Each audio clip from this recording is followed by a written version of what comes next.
현재 미국 정부와 더불어 미국 전역이 난리가 났습니다. 미국에서는 한국 산불을 돕기 위해 모인 성금 규모만 해도 어마어마하다고 하는데요. LA 산불 때 받았던 은혜를 갚아야 한다며 자원봉사자들까지 한국행을 선택하면서 도움의 손길이 이어지고 있습니다. 그중 어느 미국 의사가 쓴 글이 화제인데요. 무슨 사연일까요? 저는 제시카 밀러, 미국 LA 종합병원 응급의학과 의사입니다. 2025년 1월, 그날은 제가 처음으로 죽음의 문턱까지 간 최악의 달이었어요. 평소처럼 병원 야간 근무를 마치고 집으로 돌아가던 길이었죠. 라디오에서는 LA 외곽에서 발생한 산불이 빠르게 번지고 있다는 소식이 들려왔고, 저는 개의치 않고 운전을 하고 있었어요. 그런데 집으로 가는 도중 갑자기 하늘이 붉게 변하며 거대한 불길이 산을 덮치는 모습이 보이는 겁니다. 상황이 심각하다고 느껴 빠르게 다른 길로 우회했지만 산불은 이미 도로 쪽으로 번지고 있었어요. 도로는 불길과 연기로 가득 찼고 앞으로 나아가지도 못할 정도였어요. 차를 당장 세웠습니다. 핸드폰으로 119에 구조 요청을 했지만 통화는 계속 끊기고 연결되지 않았어요. 연기가 차 안으로 들어오는 게 느껴졌고 점점 저는 숨쉬기가 힘들어졌습니다. 온몸이 떨리기 시작했습니다. 이대로 죽는 건가? 공포가 제 온몸을 휘감았어요. 의사로서 많은 위급 상황을 겪어왔지만 정작 제 자신이 위험에 처하니 어떻게 해야 할지 아무 생각이 들지 않았어요. 그렇게 시간이 흐를수록 불길이 저를 향해 다가오는 게 느껴졌고 입안이 바짝 타들어갔습니다. 제 귀에서는 제 심장 뛰는 소리만 크게 들렸어요. 그게 저를 더 옥죄어왔습니다. 숨을 쉴 때마다 가슴이 찢어지는 듯한 고통이 느껴졌고 눈은 연기로 인해 따갑고 눈물이 줄줄 흘렀습니다. 이대로 끝이구나. 이렇게 죽는 거구나라며 체념하고 있었습니다.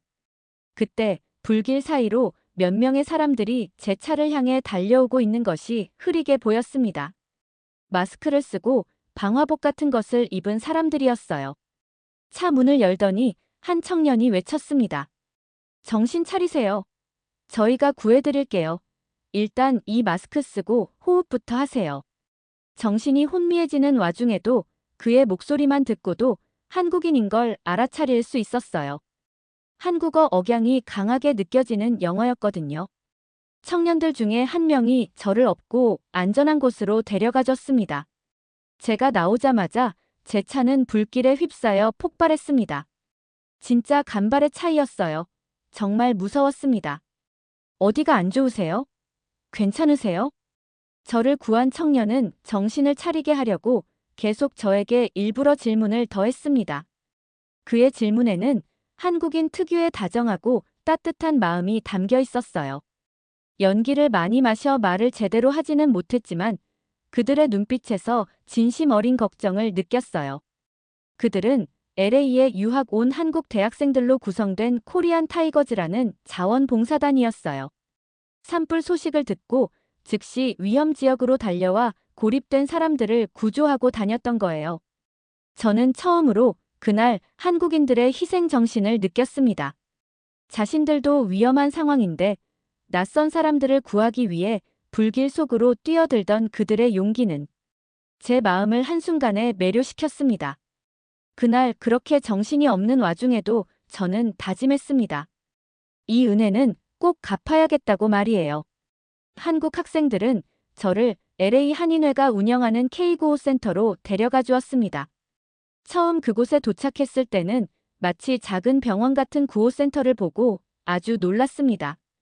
간이 침대들이 쭉 나열되어 있었고 필요한 의료 장비들도 꽤나 갖춰져 있었거든요. 평소 우리 병원 응급실처럼 아수라장의 모습이 아닌 차분하고 조용한 모습이었어요.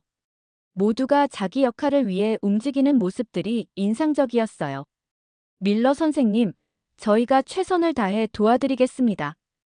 어서 누워보세요. 구호소의 책임자인 김 박사가 말을 걸었습니다. 제 명찰을 보고 제 직업을 알아챈 눈치였어요. 김 박사는 미국에서 의학 공부를 마치고 한인 사회를 위해서 봉사하시는 분이었습니다. 연기 흡입으로 인한 호흡 곤란과 경미한 화상 치료를 받으면서 놀랐던 건 요즘 유명하다는 최신 의료기기와 함께 한국식 한방 치료도 병행한다는 점이었어요. 이건 화상 치료의 특효인 한국 전통 약재로 만든 연고예요. 바르고 나면 정말 좋아지실 거예요. 한 간호사가 제 팔에 바르면서 연고에 대한 설명을 해줬어요. 처음에는 한국식 치료에 대해 반신반의했지만 곧장 통증이 빠르게 가라앉았어요. 현대의학과 전통의학의 조화가 이렇게 효과가 좋다니 신기했죠. 회복 중에 가장 기억 남았던 것은 처음 맛본 삼계탕이었어요. 산불로 지친 몸에 힘을 북돋워준다며 내다준 뜨거운 국물은 한 입 먹자마자 몸이 따뜻해지는 게 느껴지더라고요. 마치 어머니의 손길 같은 따뜻함이 느껴졌고 너무 맛있었습니다. 밥을 먹고 기력을 되찾은 저는 구호센터를 한번 둘러보았습니다. 굉장히 체계적으로 운영되고 있었어요.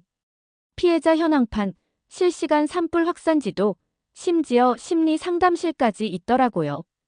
거기다가 한인회는 자체 드론까지 운용하고 있었어요. 산불 지역을 실시간 모니터링하며 구조가 필요한 사람들의 위치를 빠르게 파악하고 있었습니다. 미국 소방당국보다 더 효율적으로 재빠르게 움직이는 모습에 저는 한눈에 반했습니다. 저도 의사지만 이렇게 조직적이고 체계적인 재난 대응은 본 적이 없었거든요. 심지어 산불 대피소마다 한인 자원봉사자들을 파견해서 한국식 식사와 필요한 물품들을 제공하고 있었습니다. 우리 한국은 재난 대응에 익숙해요. 한국은 계절마다 다른 자연재해를 겪거든요. 김 박사가 얘기했고, 그는 한국의 재난 문자와 스마트 대피 시스템에 대해 이야기해 주었어요. 미국보다 훨씬 작은 나라지만 재난 대응은 훨씬 더 앞서 있을 거라고 했습니다. 이틀간 구호센터에서 머물며 저는 한국인들의 공동체 정신까지 느낄 수 있었어요. 서로 돕고 어려움을 함께 이겨내는 모습은 너무 감동적이었습니다. 다른 환자들과 대화하며 들은 이야기들은 더더욱 놀라웠어요. 모두가 한국인들의 헌신적인 도움에 감사한 마음을 가지고 있었습니다. 당시에 저는 이 경험들을 통해서 제 인생이 완전히 바뀔 거라는 사실을 전혀 알아차리지 못했습니다. 구호센터에서 회복 중일 때 CNN 기자 마크 존슨이 취재차 구호센터를 방문했습니다. 그는 LA 산불 피해 상황을 취재하다가 한인 구호센터의 소문을 듣고 찾아왔다고 했어요. 제가 응급의학과 의사라는 것을 알고 저에게 인터뷰를 요청했습니다. 처음엔 미국 의사라는 타이틀에 먹칠하는 게 아닐지 망설여졌지만 한국인들의 모습들을 미국 전역에 알리고 싶어서 결국은 수락했어요. 밀러 박사님, 이곳 한인 구호센터의 시스템이 미국 당국보다 효율적이라고 생각하시나요? 마크의 첫 질문에 저는 한치의 망설임도 없이 대답했습니다. 의심할 여지가 없습니다. 한국은 대단한 나라예요. 제가 본 어떤 재난 대응보다 체계적이고 효율적입니다. 미국은 한국의 이런 시스템들을 배워야 합니다. 카메라 앞에서 저는 한국 학생들이 불길을 뚫고 저를 구해준 이야기부터 시작해서 구호센터의 놀라운 시스템까지 상세히 설명했어요. 특히 드론을 활용한 실시간 모니터링과 한방 치료를 결합한 의료 시스템, 심리 치료까지 통합된 접근법은 꼭 강조할 만한 내용이었어요.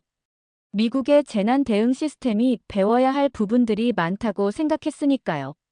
인터뷰 영상은 그날 저녁 CNN을 통해 방송되었고 미국 전역에 엄청난 반응을 불러일으켰어요. 소셜미디어에서는 K9호라는 해시태그가 유행을 탔고 많은 미국인들이 한인 사회의 헌신에 감사 메시지를 보내기 시작했어요. 심지어 백악관에서도 한인 구호단체의 노력을 치하하는 성명을 발표했더라고요. 우리는 그저 도움이 필요한 사람들을 돕고 있을 뿐입니다. 김 박사의 겸손한 인터뷰는 더 많은 사람들의 마음을 움직이기에 충분했죠. 그는 미국에서 받은 은혜를 갚는다는 마음으로 활동하는 것이라고 말했어요. 그 말에 많은 미국인들이 감동을 받았습니다. 더욱 놀라운 건 인터뷰 이후 전국 각지에서 한인 구호센터로 자원봉사자와 기부금이 쏟아졌다는 점이었어요. 많은 미국인들도 참여했어요. 저도 퇴원 후에 시간이 날 때마다 구호센터에 가서 자원봉사를 시작했어요. 의사로서 제 기술을 살려서 도울 수 있다는 것에 마음이 벅찼습니다. 한국식 구호 시스템의 효율성은 학계의 관심도 끌기 시작했어요. 하버드 공중보건대학에서는 K9호 모델에 관한 연구를 시작했고 한인회와 협력 체계를 구축하기 시작했습니다. 이런 큰 변화들을 보며 저는 미국도 점차 바뀌고 있구나 느꼈어요. 산불을 2달 뒤 완전히 진화됐지만 한국인들의 영향력은 계속되고 있었습니다. 그렇게 한국인들에게 도움을 받은 제 인생에도 영향력은 계속됐습니다. 한국 문화에 깊은 관심을 갖게 돼서 많이 찾아보았고 한국어 공부도 시작했어요. 그리고 언젠가는 꼭 한국을 방문해서 제 생명의 은인들에게 찾아가 감사 인사를 전해야겠다는 생각도 하게 됐어요. 하지만 그보다 먼저 예상치 못한 기회가 찾아왔습니다. 2025년 3월 어느 날 병원 휴게실에서 뉴스를 보고 있었습니다. 한국 경북 의성과 경남 산청 지역에 대형 산불이 발생했다는 소식이었어요. 피해 규모가 심각해 국제적 지원이 필요하다는 내용이었습니다. 화면에는 불길에 휩싸인 산과 필사적으로 대피하는 주민들의 모습이 비쳤죠. 그 순간 제 가슴이 쿵 내려앉았어요. 제가 겪었던 공포와 절망이 떠올랐습니다. 저 사람들이 어떤 마음일지 너무 잘 알기 때문에 순간 머리에 번뜩 생각이 스쳐 지나갔습니다. 제게 은혜를 갚을 기회가 온 거예요. 지체할 시간이 없었습니다. 즉시 병원 동료들에게 연락해 미국 의료인 구호단을 조직하기 시작했어요. 제시카, 미쳤어? 지금 우리 병원도 인력이 부족한데 한국까지 간다고. 동료 마이클의 반응은 냉담했고 다른 의사들도 다 비슷한 반응이었어요.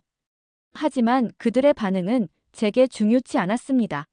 제 마음이 확고하니까요. 내가 받은 은혜를 갚아야 해. LA 산불 때 한국인들이 우리를 어떻게 도왔는지 기억하지 않아? 제 기나긴 설득 끝에 20명의 의료진이 저와 함께 한국으로 향하기로 했습니다.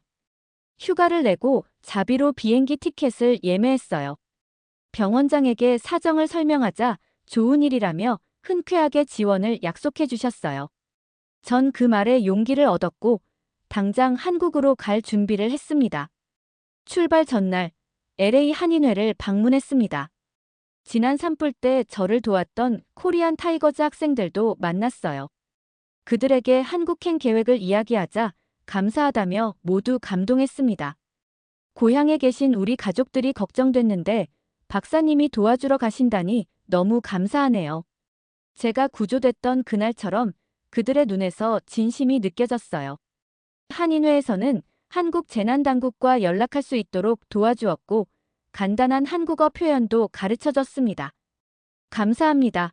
괜찮으세요? 도와드리겠습니다. 같은 말들이었죠. 서툴렀지만 열심히 연습했어요. 도움이 필요한 한국인들에게 조금이라도 안정감을 주고 싶었으니까요. 집으로 돌아와 짐을 싸며 복잡한 감정이 밀려왔습니다. 낯선 나라, 다른 언어와 문화. 두려운 마음이 제일 컸지만 제가 받은 도움을 생각하면 망설일 시간이 없었어요. 창밖으로 LA의 밤하늘을 바라보며 생각했어요. 이제 내가 도울 차례야. 가방에는 의료품과 함께 한국 어린이들을 위한 정성스럽게 준비한 작은 선물들도 넣었습니다. 다음 날 아침, LA 국제공항에 모인 우리 팀은 결연한 표정이었습니다. 누구도 강요하지 않았지만 모두가 같은 마음이었어요. 은혜를 갚고 도움이 필요한 이들에게 손을 내밀자는 마음. 비행기에 오르며 가슴이 뛰었습니다. 긴 여정이 시작되는 순간이었죠. 14시간의 비행 끝에 인천국제공항에 도착했습니다. 피곤했지만 모두의 얼굴에는 도울 수 있다는 벅참이 가득했어요.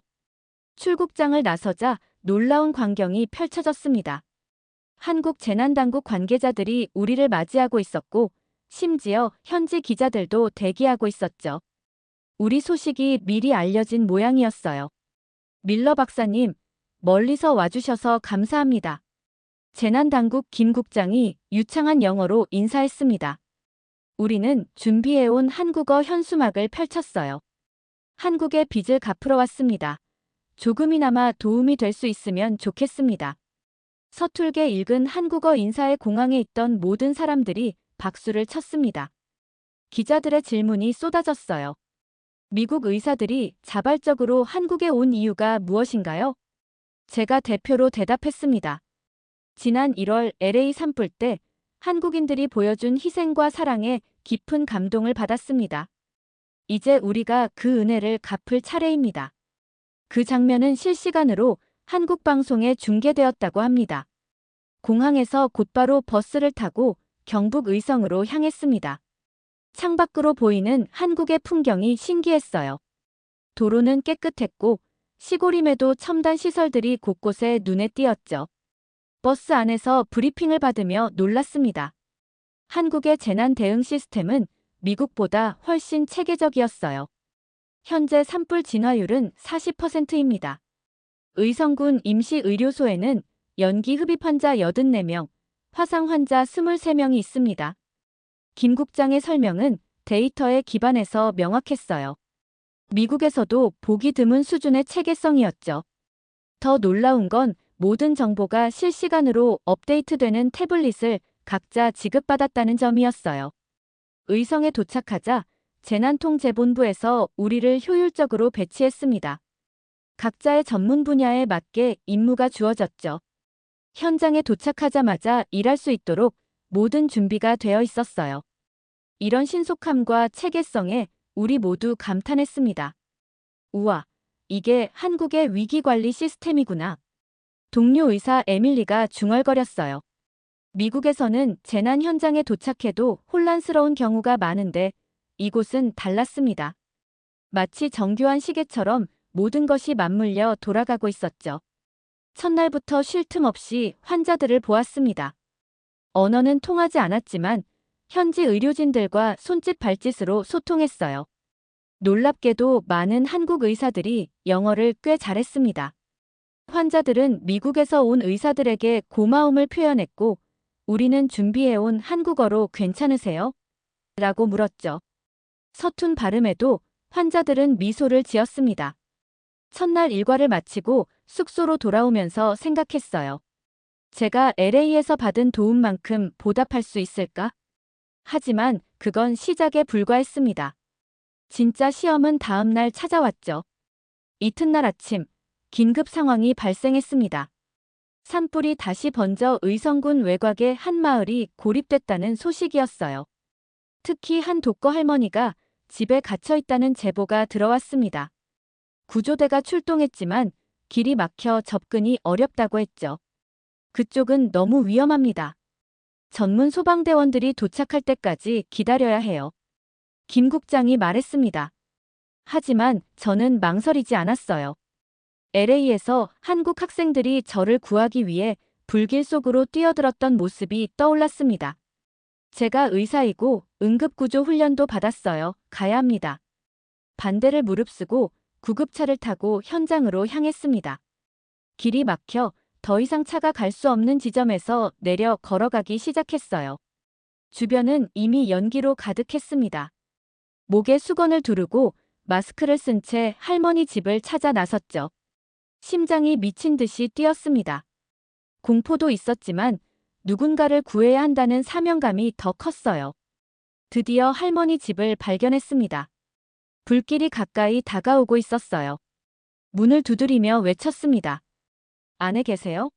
도와드리러 왔어요. 서툰 한국어였지만 안에서 희미한 대답이 들렸습니다. 문을 열자 80대로 보이는 할머니가 방 한구석에 앉아 계셨어요. 할머니, 지금 당장 나가야 해요. 불이 곧 여기까지 올 거예요. 몸짓으로 설명했지만 할머니는 벽에 걸린 태극기와 사진첩을 가리키며 고개를 저었습니다. 그것들을 두고 갈 수 없다는 뜻이었죠. 시간이 없었어요. 할머니를 업고 태극기와 사진첩을 가방에 넣었습니다. 집을 나서는 순간 불길이 더 가까워졌어요. 연기가 눈을 따갑게 했고 숨쉬기가 점점 어려웠습니다. 할머니를 업고 뛰는 것은 생각보다 힘들었죠. 그때 오른팔에 뜨거운 통증이 느껴졌어요. 불씨가 떨어져 화상을 입었지만 멈출 수 없었습니다. 조금만 더, 조금만 더. 자신을 다독이며 걸었습니다. 할머니의 무게로 다리가 떨렸고 연기로 앞이 잘 보이지 않았어요. LA에서 느꼈던 것과 같은 공포가 밀려왔습니다.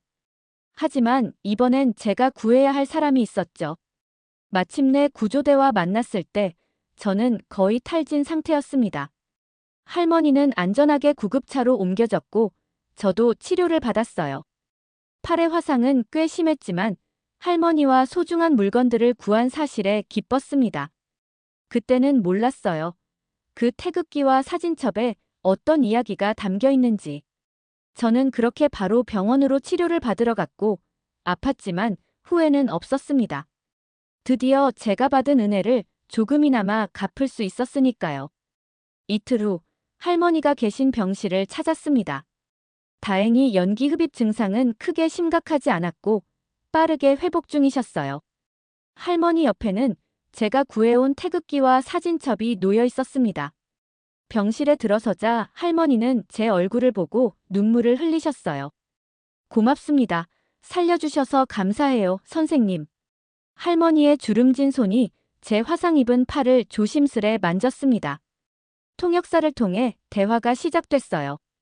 이 태극기와 사진이 왜 그렇게 중요한지 여쭤봐도 될까요?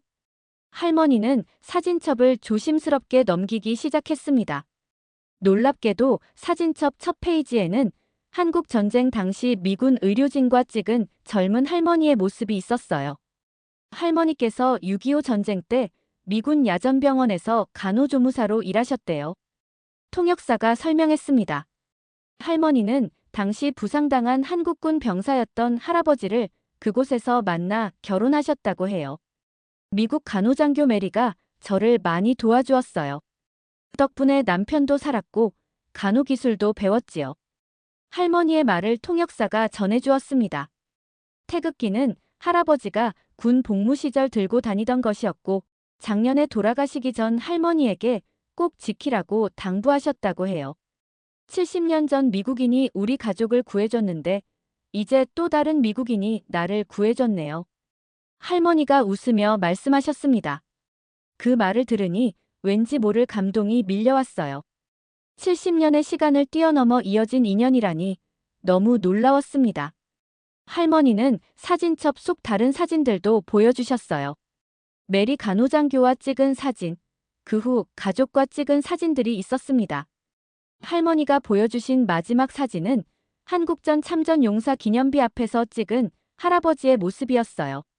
미국을 방문했을 때 찍은 사진이라고 했습니다. 이런 인연이 있었네요. 감격에 겨워 말했어요. 제가 한국인들에게 은혜를 갚으러 왔는데 알고 보니 우리 미국인들이 70년 전에 받은 도움이 있었던 거예요. 인연의 순환이랄까요? 가슴이 뭉클했습니다. 할머니는 저에게 작은 선물을 주셨어요. 손수 꿰맨 수건이었는데 귀퉁이에 작은 태극기와 성조기가 수놓아져 있었습니다. 병원에 계시는 동안 밤마다 조금씩 만드셨다고 해요. 할머니 사연은 병원 내에 빠르게 퍼졌고 현지 신문에도 보도됐어요. 70년 전 인연의 기적적인 만남이라는 제목의 기사였죠. 그 기사를 읽은 많은 한국인들이 병원에 찾아와 감사 인사를 전했습니다. 이 작은 인연이 큰 파장을 일으키고 있었어요. 우리가 한국에서 활동한 지 2주째, 미국 CBS 방송의 유명 기자 릴리안이 취재차 의성에 왔습니다. 릴리안은 미국인 의료진의 한국 산불 구호 활동과 할머니 구조 이야기에 큰 관심을 보였어요.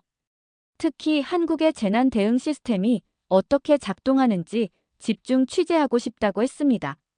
밀러 박사님, 한국의 재난 대응 시스템이 미국과 어떻게 다른가요? 릴리안의 질문에 저는 솔직하게 대답했습니다. 효율성과 공동체 정신이 다릅니다. 한국은 첨단 기술과 따뜻한 인간미를 완벽하게 결합했어요. 릴리안은 우리와 함께 현장을 다니며 한국의 재난 대응 시스템을 취재했습니다. 드론을 활용한 산불 감시, 실시간 정보 공유 시스템, 스마트폰 재난 앱 등 첨단 기술에 놀랐어요. 한국의 구호 활동은 단순히 생존을 넘어 삶의 질까지 고려하고 있었으니까요. 릴리안의 취재는 한국의 재난 대응, 세계가 배워야 할 교훈이라는 제목으로 미국 전역에 방송되었습니다. 한국인들의 체계적인 재난 대응과 함께 우리 미국 의료진의 은혜 갚기 이야기도 소개됐어요. 특히 할머니와의 70년 인연 이야기는 많은 미국인들의 가슴을 울렸습니다. 방송 이후 변화가 일어났어요. 미국 내 다른 의료팀들도 한국 돕기에 나섰고 미국 곳곳에서는 한국의 재난 대응 시스템을 연구하기 시작했습니다. 한국인들의 구호 방식이 세계적 관심을 받게 된 거죠. 아직도 산불은 완전히 진화되지 않았지만 한국과 미국 팀의 협력으로 점차 상황이 나아지고 있었습니다. 우리 의료팀은 정해진 일정보다 더 오래 머물기로 결정했어요. 이곳에서의 경험은 단순한 의료 봉사를 넘어 두 나라를 잇는 다리가 되고 있었으니까요. 한국식 붕대 감기 방법을 배우고 미국 의료 기술을 나누는 과정에서 우리 모두는 성장했습니다. 이것이 바로 진정한 국제 협력의 모습이 아닐까요? 서로의 강점을 나누고 약점을 보완하며 함께 위기를 극복해 나가는 모습. 그 중심에는 언제나 따뜻한 인간미가 있었습니다. 한국에 받은 은혜를 갚기 위해 한국으로 망설임 없이 떠난 제시카의 이야기는 여기까지입니다. 한국인들의 따뜻한 마음을 겪어보신 경험이 있다면 댓글로 공유해주세요. 오늘은 사연은 어떠셨나요? 오늘의 사연이 마음에 드셨다면 좋아요 한번 부탁드립니다. 여러분의 좋아요와 구독은 영상을 만드는데 큰 힘이 됩니다. 긴 영상 시청해주셔서 감사합니다. 오늘도 행복이 넘치는 하루 되세요.